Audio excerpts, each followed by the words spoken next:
Welcome back. There is a live look outside from the Oregon coast. That view is from our Inn at Spanish Head Resort Hotel camera in Lincoln City. Thanks for watching Afternoon Live. Summer means break time for the kids, but you also don't want them to lose all that knowledge they gained this past school year. So here with tips on how to prevent the summer slide, we welcome educational consultant Joy de Armas. Thanks for being here. Thank you for inviting me. We're like kicking off that first week of summer right now with all the kiddos home from school, and we can already feel some routine sliding, right? Yes, summer is a great season that we all, want to be in, but at the same time, especially for students, it's a little bit hard because they think that summer school ends and summer there's no learning, but it's actually the opposite. And that's why we try to have a conversation about what we can do for summer, and that's what Summer Slide is about. Slowing down, and learning never stops. So we're hoping to get into, instead of Summer Slide, go into Summer Glide. Whatever the weather brings, learning still continues. I love that. Yeah, we're going to learn. Maybe it looks differently day to day, but we're still going to keep that learning going. So let's talk about some great tips that you have, beginning with keeping a consistent rhythm during the summer. We got to have a bedtime and a schedule to a certain extent. One of the tips that we share with families is that, keeping the routine is really important.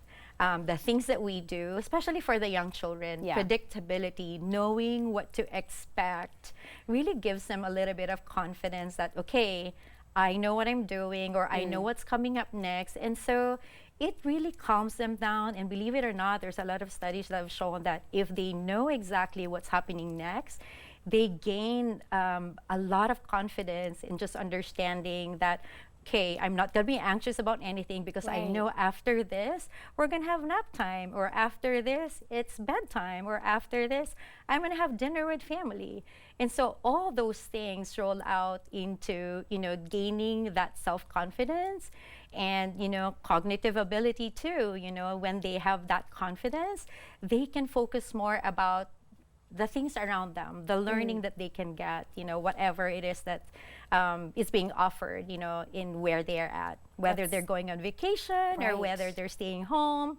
There's a lot around us. That's a great place to start. Okay, how about building in downtime? I love this idea because sometimes maybe we overdo it with the fun and the adventure, but we got to let them have some rest too. A while ago, we were talking about that every one of us need, an active time and also a downtime.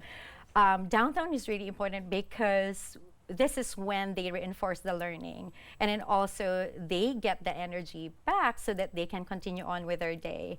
So keeping the routine, again, is important. I know right now bedtime is really hard, especially when we see the sun up, but keeping that momentum of, okay, oh, I see it's 9 p.m. or 8 p.m., the clock tells us that it's nap time or sleeping time, so getting into that. And then also just giving them, again, the opportunity to also rest. They get tired physically, and they get tired emotionally, and they get tired mentally. And all so, those things, just like us, right? Absolutely. Okay, you also say make travel educational. Yes, so traveling, it's one of the best learning process, actually. Things that we can see and hear around us. And when you travel, there are many different changes for that. Places and cultures too. That's another thing too that children actually can get exposed. And when you go over there or any other place, you can be intentional with what you see. Point out the key things. So, oh, I see the river. I wonder how long this river is. It could be as simple as that. How fun. Or if you see, we talked about Mount Hood or, the Columbia Gorge, a lot of those things can be a great point of interest, and then from there you can foster learning. I love that. What a great place to start. Okay, and finally, limiting screen time is so important too. Yes, I think at this point we already know that, at the least that we can do is really just to lessen screen time, especially for a lot of our families. We use social media, phones, for example, in connecting with other family members. But the lesser we do that, especially for children 5 and under, it's really important that we do that so that they can use their focus and concentration even better, and use their 5 senses. Children learn best when they use their 5 senses. So technology, we try to set that aside and then leave that maybe for some special time. Right. Yes. It has its own use another yes, time. Exactly. Yeah. A different purpose. All great information. Thank you so much for stopping thank you for by. having me. We're going to prevent the summer slide this year. Okay, we will have more information on our website at katu.com. We'll be right back with more Afternoon Live right after this.